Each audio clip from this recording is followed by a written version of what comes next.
Good morning, everyone. We are happy to see everyone here for Hokyoji's Sunday Dharma Talk edition. The coals are getting thrown on the fire of Jewel Mirror 2024. The train is steadily starting to roll. So a little bit of housekeeping with that this morning. We'll begin and end with the opening and closing Dharma verses. And our guiding teacher, Dokai Georgesen, will offer a talk this morning, and we will not have discussion afterwards. We'll just close with the closing verse. So would you like me to read your bio now, Dokai, or once you sit? Dokai Georgesen started Zazen with Katagiri Roshi in 1974 and was ordained in 1984. Received full transmission in 1989, and he, of course, is our guiding teacher here at Hokyoji and the president of SZBA, the Soto Zen Buddhist Association of America. So, with that, good morning, and thank you for being here. To open and close the sutras are in the very front part of the chant books. The unsurpassed, profound and wondrous Dharma is rarely met with, even in 100,000 million kalpas. Now we can see and hear it, accept and maintain it. May we unfold the meaning of the Tathagata's truth, the unsurpassed, profound, and wondrous Dharma is rarely met with, even in 100,000 million kalpas. Now we can see and hear it, accept and maintain it. May we unfold the meaning of the Tathagata's truth, the unsurpassed, profound, and wondrous Dharma is rarely met with, even in 100,000 million kalpas. Now we can see and hear it, accept and maintain it. May we unfold the meaning of the Tathagata's truth.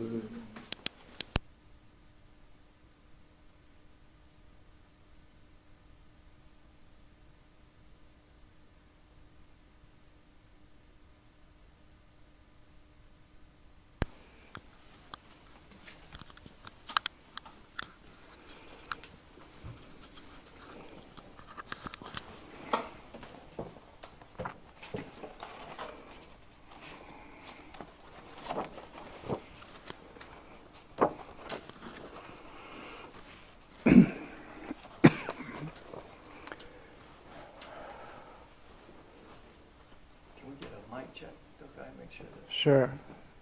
Testing. 1, 2, 3. How are we, Zoom? Good? Okay. Thank you. Okay. Good morning to everybody. Good morning. Thank you for people joining us from your homes. Give us a good boost to go forward for the next 7 days. Thank you. This is the first day of the Jewel Mirror Session out of 7 that's being held at Hokyoji Zen Practice Community here in the year 2024, August 10, 11, something like that. And we, the teachers have coalesced around that we will talk primarily from the song of the Jewel Mirror Samadhi or Jewel Mirror Awareness, also called Hokyo Zanmai in the Japanese language. And just for your information, the Hokyo, which means jewel mirror, is the same characters as the Hokyo and Hokyoji.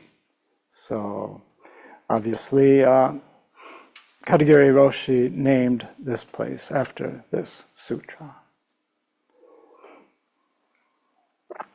The first line of in my strategy for this talk this morning is to just, I'll talk about maybe 4 or 5 passages from the Jewel Mirror, and then I want to talk from a couple of passages from the Fukanza Zengi, the recommendation for doing this sitting practice. I'm not going to provide any history for you on this sutra because there's other 2 teachers here who have a much more detailed understanding of that than me, should they elect to talk about that.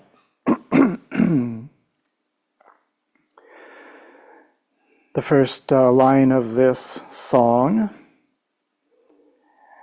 and I will say Katagiri Roshi gave a series of talks on this sutra. And this sutra is read, to my understanding, in Soto Zen monasteries in Japan. It's very common to recite this sutra every day. So, the first line, oh yes, and then I talked about Katagiri Roshi really emphasized that this is a song. It's certainly a poem, but he emphasized the song part. And he mentioned how a song sometimes can enter our bodies and our minds in a way that other kinds of literature or art forms may not. Kind of very open to the song part of. And he compared it to when you learn songs as a child. You know, they somehow really go into your body and mind. The first line of this song is, "The Dharma of thusness is intimately transmitted by Buddha's ancestors and ancestors. Now you have it, preserve it well."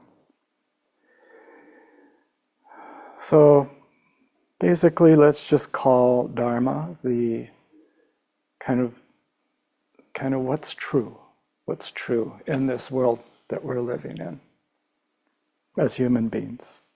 Of thusness is just things as they are arising. Disrespective of how we might feel about it or analyze it, thinking it's, 2 common ones are likes and dislikes and good and bad, based on our preconceived notions and our own individual understandings of reality. The Dharma of thusness is intimately transmitted by Buddhas and ancestors. Now what that means, intimately means very close, just something very close. Transmitted is communicated between a teacher and a student. And I believe what this means is that the teacher or elder person, maybe elder but really has transmitted to another the power of this practice, and that other person understands it as the teacher does. And the teacher has confidence that person is going to continue the practice forever. So that's the intimate transmission or communication. Now you have it, preserve it well. This goes against our intuition because we don't believe we have it. We think it is something different from what we have. Or that's a kind of thinking that may arise.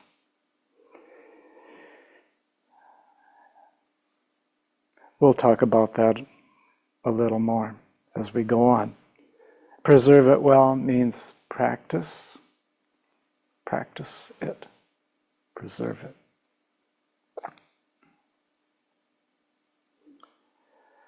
And this indicates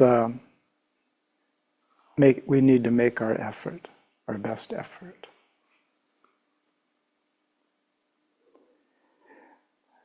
There's a particular sutra in the oldest writings, generally considered the oldest writings of Buddhism.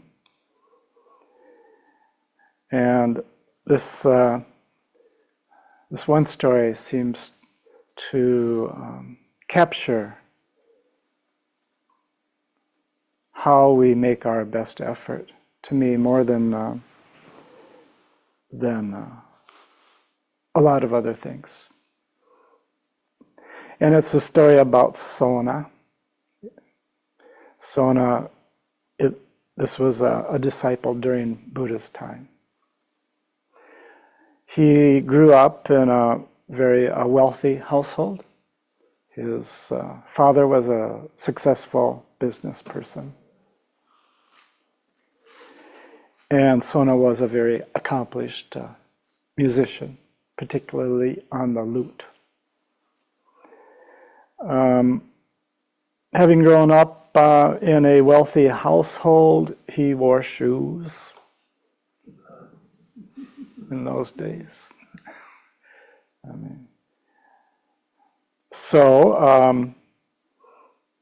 But he wanted to join the Buddhist order, and he was very ardent in his effort, and perhaps even excessive, and maybe kind of obsessed in a certain way, to try in his effort to keep up with the other, do the same practice as the other monks who in most circumstances did not come from wealthy households, and they were accustomed to going barefoot all the time. So if someone goes barefoot all the time, their feet get different. I mean, I don't know much about it. I'm not a barefoot type person at all. But, they get very calloused and protective, walking on stubble, gravel. Sona's feet were not like that. So they became blistered and eventually bleeding. But he continued on because he wanted to be like the other monks. The other monks got concerned about this, thinking Sona was doing self-harm, and which is not part of our practice. So they reported this to the Buddha, and the Buddha said, monks, please tell Sona to come talk with me. So they told Sona that, and Sona complied. So he went and talked to the Buddha. And apparently Buddha, at least in this circumstance, knew a bit about Sona's background. Knew he came from a wealthy household and was a musician, an accomplished musician on the lute. And he said, Sona, what do you think when you play your lute? To produce the best sound, should the strings be really, really tight? And Sona said, no. What do you think, Sona? Should the strings be really, really loose? No. What do you think, Sona? Should they be just at the right place between tight and loose? He said, yes, sir. Yes, sir. He says, that's the way you should practice. Not too tight, not too loose. So that's kind of a model I use for myself. It's one of the best models I've come across in teachings from the old teachings. So we all have our individual lines of what's tight and what's loose. So we have to discern that for ourselves. And of course, we're working together as a community. So we keep adjusting. So that's how I like to ask you to practice. I have the feeling Daigaku and Reirun will encourage you to do the same. That's why I invite them here.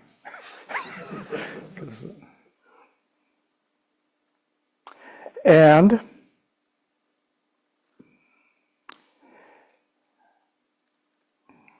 so, just do your best not to become excessively energetic or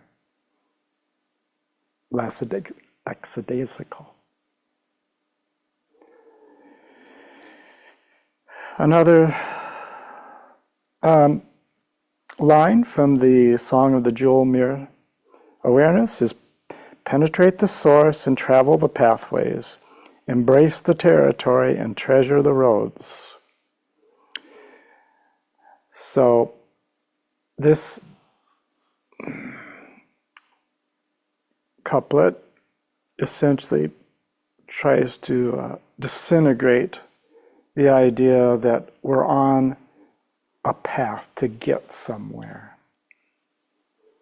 It's we treasure the path, the very path that we're on right here, right now. And the roads, all the various roads. Sometimes someone asks me, how did you get interested in Buddhism? So, and that was when I was 20 years old, so that was like 54 years ago, or 53, excuse me. And so that's kind of like a long road. And I have to judge how much time we have for me to answer that question.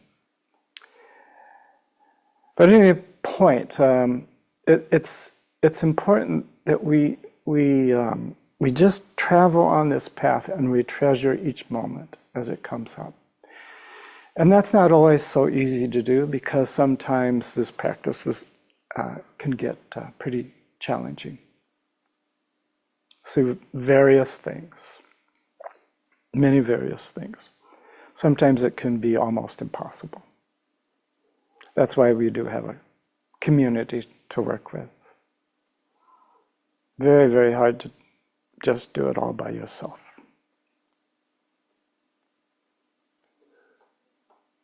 So on those moments when you don't feel like this is getting you anywhere, this kind of practice, or what we're doing here, you might feel that. And then if you feel that, you'll start thinking, and that thinking will make you feel confused. The point of this couplet is, notice when that anxiety arises before you start evaluating it as good or bad or productive or non-productive. And just be with that anxiety, that doubt, whatever it is.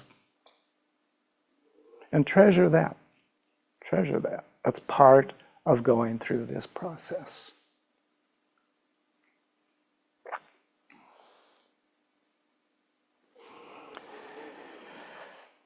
Natural and wondrous, it is not a matter of delusion or enlightenment. This goes back to now you have it. There isn't the notions of awakening or enlightenment and something else called delusion are simply notions in our minds, our thinking. They're not real. They're not part of reality. It's just something we're conceiving, fabricating.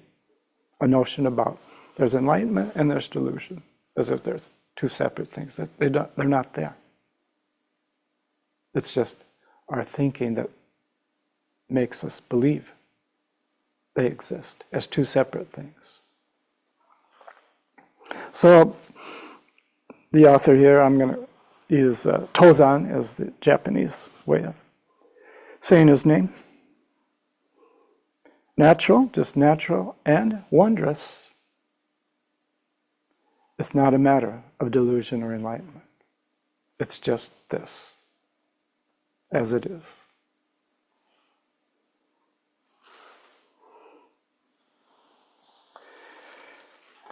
I'm going to shift to the few lines from the Fukan Zazengi. No? It is never apart from this very place. And he asked the question, what's the use of going off here and there to practice? Now Dogen made quite a journey to go.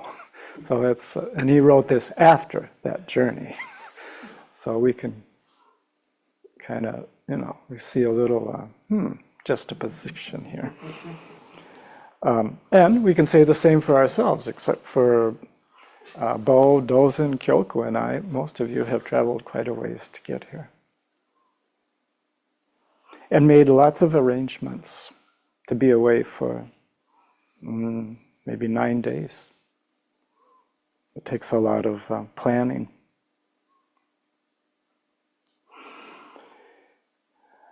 But you've made the decision to go off here and there to practice.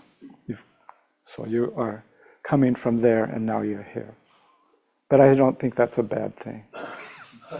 Even though Dogen asks us, what's the use? Well, what is the use? So that's what you have to figure out.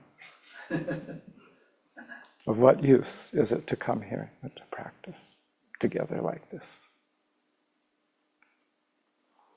Or is there no use whatsoever? I'll let you contemplate that.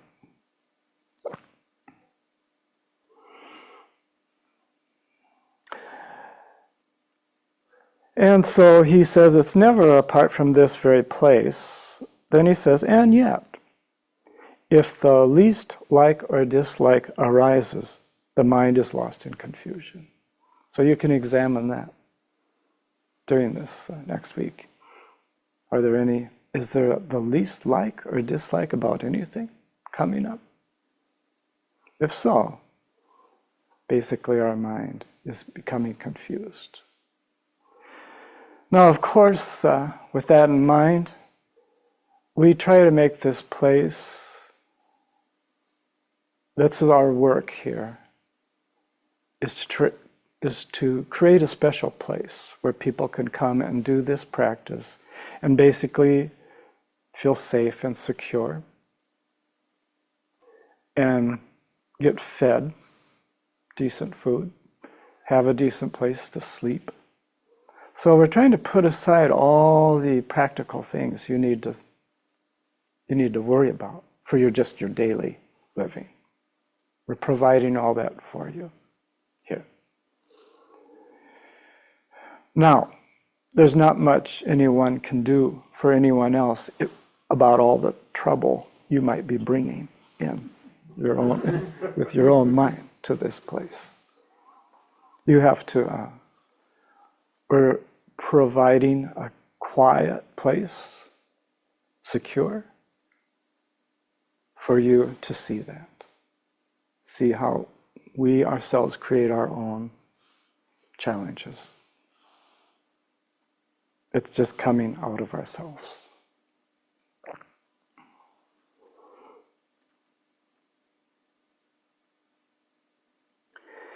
Therefore, put aside the intellectual practice of investigating words and chasing phrases, And this is a very famous line from this Fukan Zengi is, and learn. So we have to learn this. Learn to take the backward step that turns the light and shines it inward.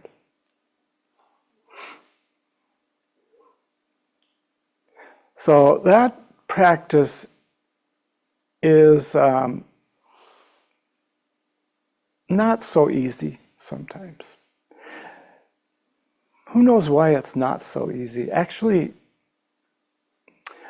here's my explanation of why it's not so easy. It's because it's so simple. That's why it's not easy. Because it's just so simple. What we need to do. Just, of course, early on I would chuckle at this. Just stop the movement of your conscious mind. That's what he says later. Oh, okay. Let's do that. Not so simple. But, well, it is simple. I mean, if you think it isn't, just take like one breath and seeing if for one breath you can just not think about anything. Just try it for one breath. Let's do it right now.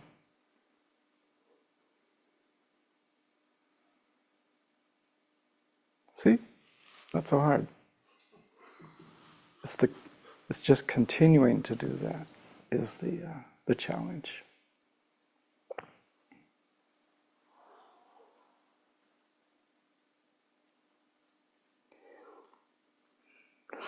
Then he says, if you want to realize such a thing, you should get to work on it right now.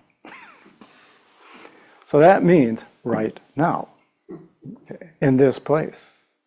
We should start to do this work right now. There's not another time, really. We always hear, it's in this place at this moment. But, all of the peace we are seeking for, it's just here. No place else. And with all of my experience, I can verify that. Any kind of moment that's felt expansive and a kind of a awakened moment for me, something that seems that way. What it is I'm just here. And it's just right here and now. That's it. It's not somewhere far away. It's just right here. In this place where I am right now. That's it.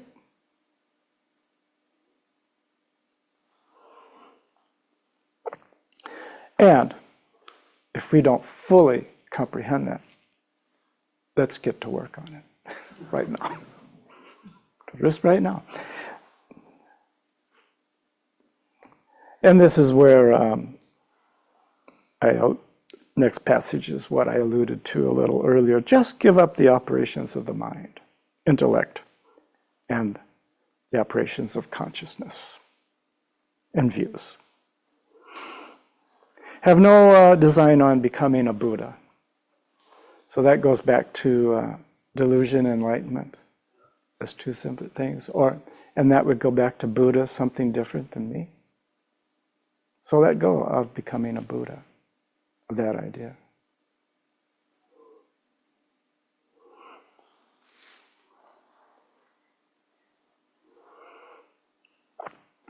And how he concludes this paragraph with, have no designs on becoming, oh no, I told you that.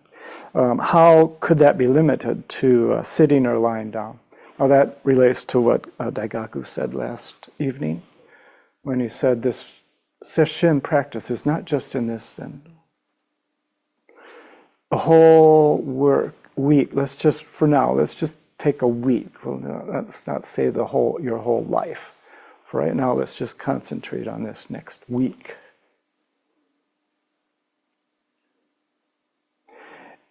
That the whole week is sesshin. Every moment, everything we do. Every word we say, everything we communicate. Walking from here to the moss hall, to your rooms, using the facilities, brushing your teeth, washing your face, eating, washing dishes, sitting zazen, no differentiation. We're doing the same practice wherever we go for this week. So that's how it's not limited to sitting. And he just says lying down. Those are two different activities, but what he means is all activity.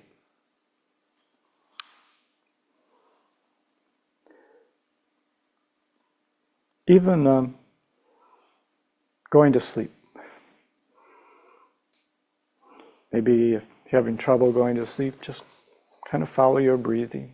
Don't think about it too much.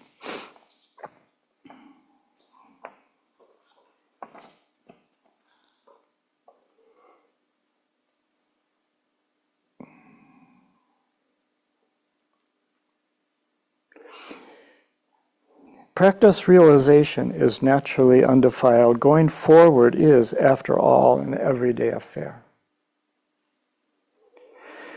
I'm really struck by this concept or these words that Dogen has put together, practice-realization. Never quite could figure that out for quite a long time. Not that I have figured it out, but I have a little different understanding of it now. It's not so complicated. It's practice realization. And what I would say is take the hyphen out and just make it a sentence. Two-word sentence. Practice realization. So just practice it. And what would that mean? Well, that would mean I'm practicing right now realization. I'm not thinking that realization is somewhere else. I'm just practicing that realization is right. It's just here. I'm practicing that way, or practicing as if, and we are totally awakened people. We just practice that. Doesn't always seem like maybe we do so great at it, but that's not. That's still just still continue to practice. Realization, even if you think you're not doing so great at it. So that's so far I'm kind of settled there. Maybe it'll change, but right now just practice realization. And then he combines it as one thing. That's what the hyphen. Going forward is, after all, an everyday affair. So it's just getting up in the morning, doing your routine. Everything you do is in an everyday life. There's nothing more than that. That's going forward.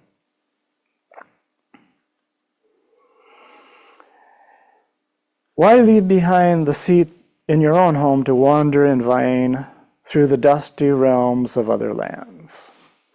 Now, for me, this doesn't exactly mean about physically traveling. It means like sitting on this cushion, or sitting in your chair, or practicing eating. Why leave behind the seat in your own home? So my seat in my own home is right where I'm sitting. That's my home. Why leave behind that? To wander in dusty realms, which means, to me, wander around in the dusty realms of my imagination. Why would I leave? Why would I want to leave this place just to wander around thinking about this thing and that thing and another thing? Why would I want to do that? Well, there's some reasons, I believe. I think sometimes we're afraid of what this practice is going to do to us. Not that it's going to make us nimbus files. Because a little later we'll get to that, but are unable to think. We're just afraid of us changing, being something different than what we normally believe or find comfort in what we think we are. That's what we're afraid of, that's gonna fall out. Well, it might, but we don't have to worry about it.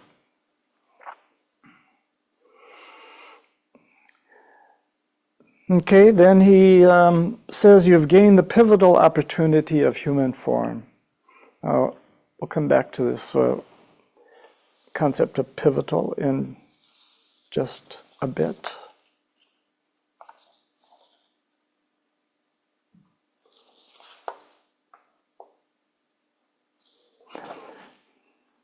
So,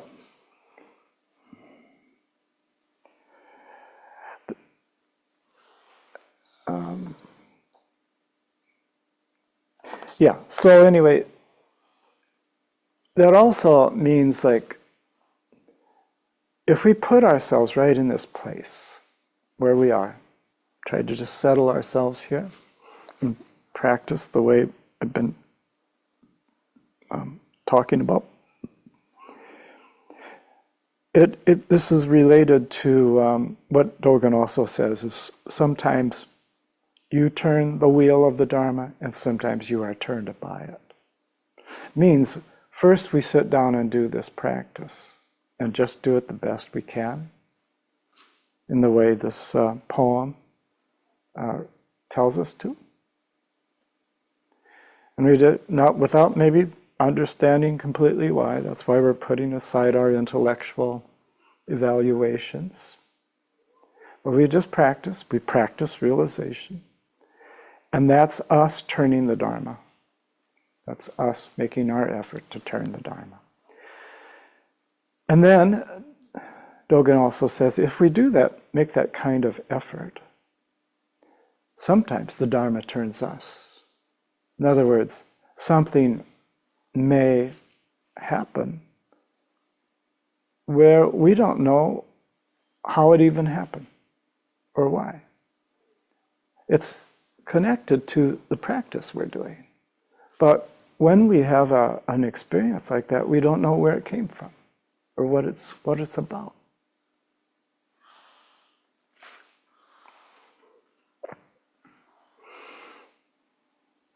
And then he admonishes us that this form and substance that make up our bodies and minds are like dew on the grass, and this is a good place to learn about dew on the grass. And it's there for a while, and then it's just gone. And that's just exactly what our lives are. Some of us are a little bit older than others here, and it's nice to see people who aren't quite as old as me around. But that doesn't matter too much, because even if you are 25 or 75, this form and substance is like dew on the grass.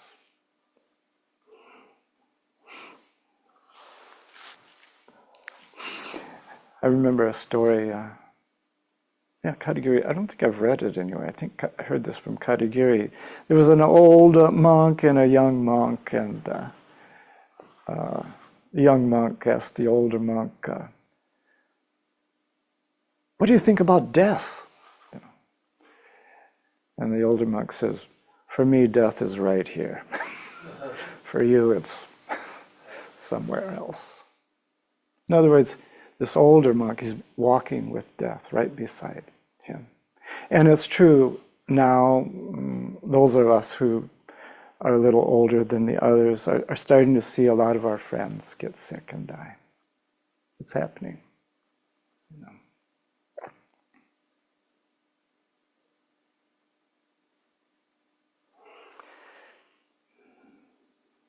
And fortunes of life are like a dart of lightning.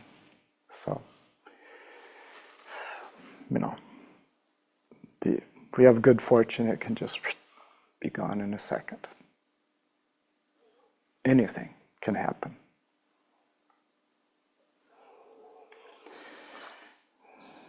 I'm going to return back to the jewel mirror in closing my talk. The translation we use says, when inverted thinking stops, the affirming mind naturally accords. Sometimes with these sutras, if we learned a different translation first, when we first, that's the one we like the best, even if it's not as good. So I did not learn this. I learned it a different way, but I'm going to still hang out with my preferred version of this line. And here it is. When erroneous imaginations cease, the acquiescent mind realizes itself. I actually looked up acquiesce, see if I really knew the meaning of it. And I think I know maybe why the translators stopped using it. Because the dictionary says, accept something reluctantly, but without protest. And then, but the more I was thinking about it, I said, isn't that what we're doing? That's the acquiesce. Just means, I don't want to do this. There is a part of that, existing in us. Even no matter how much we like Zazen. Because if we like it a lot, we're going to dislike it at another time. So it's kind of, okay. It's, I'm going to just, I think, those things the Buddha said when he says the four, of course we called them the noble truths, but what does, do you remember what's his name? Yeah, no, Glenn Wallace, imminent realities. I like that more than noble truth. Actually, it's more descriptive. It's imminent reality. Just the reality that can't be discussed. It's just imminent.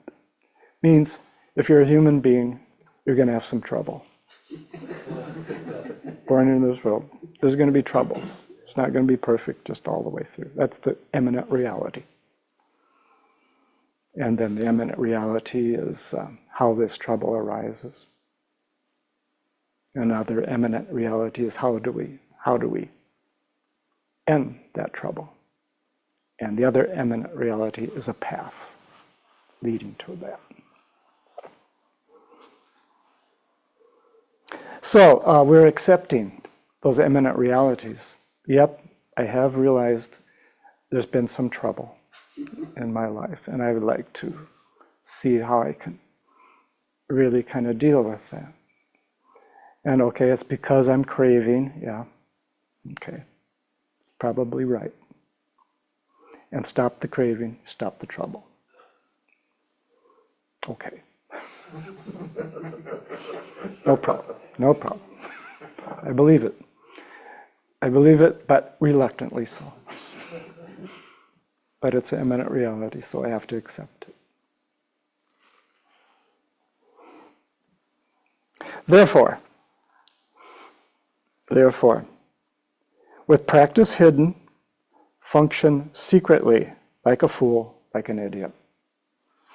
So, with practice hidden means I'm not trying to show it off somewhere. I'm just doing my own work, my own personal work. Doing my best to communicate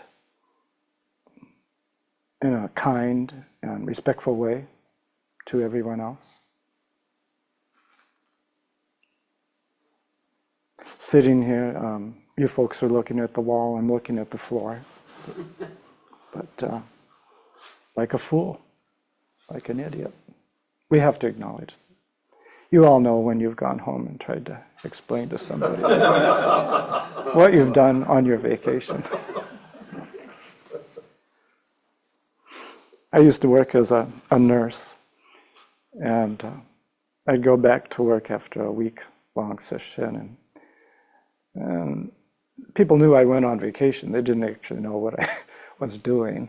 But a little by little, a couple of the nurses would ask me about things. And one asked me, well, how was your vacation? And I said, well, I just sat and looked at a wall. Said, oh. And I said, what happened? I said, well, nothing much.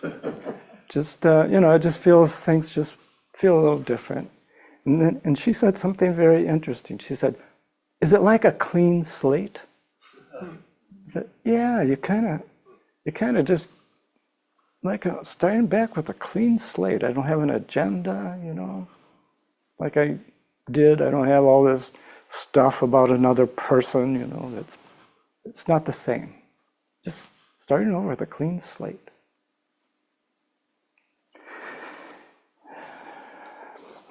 Lastly, I'll just say, please do your best effort, make your best effort. Be very considerate and kind with our communication with each other when we have to do it. We admonish to try to at least not use verbal communication. But we have work periods and kitchen work, so we need to communicate. And Eno needs to communicate how we do things. But we need to really practice being very kind and respectful to everybody.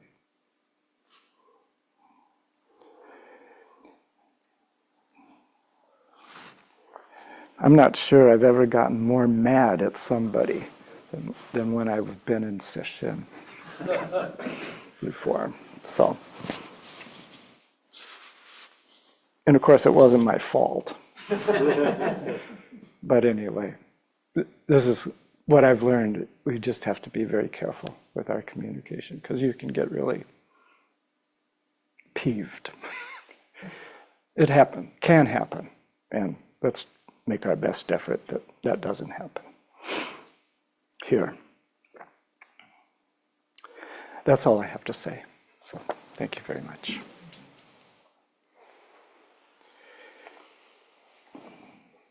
May our intentions go along with the text. May our intentions equally penetrate every being in place with the true merit of Buddha's way. Beings are numberless. I vow to free them.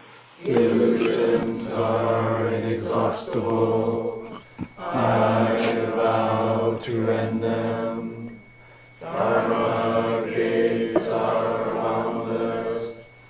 I vow to enter them. The Buddha way is unsurpassable.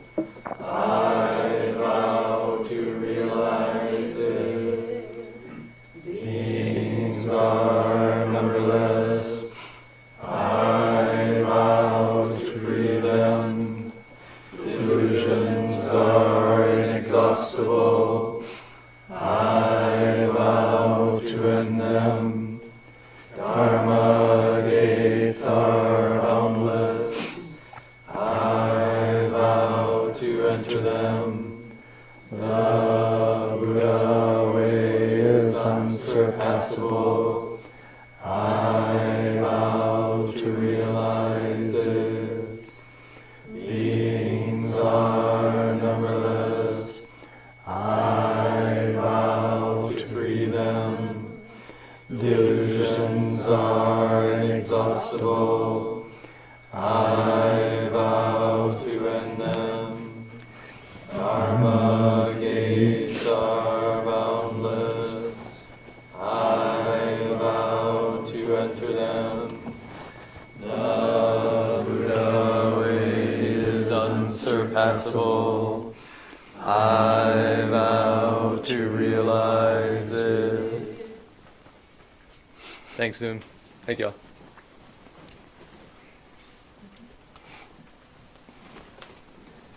I think it's best now to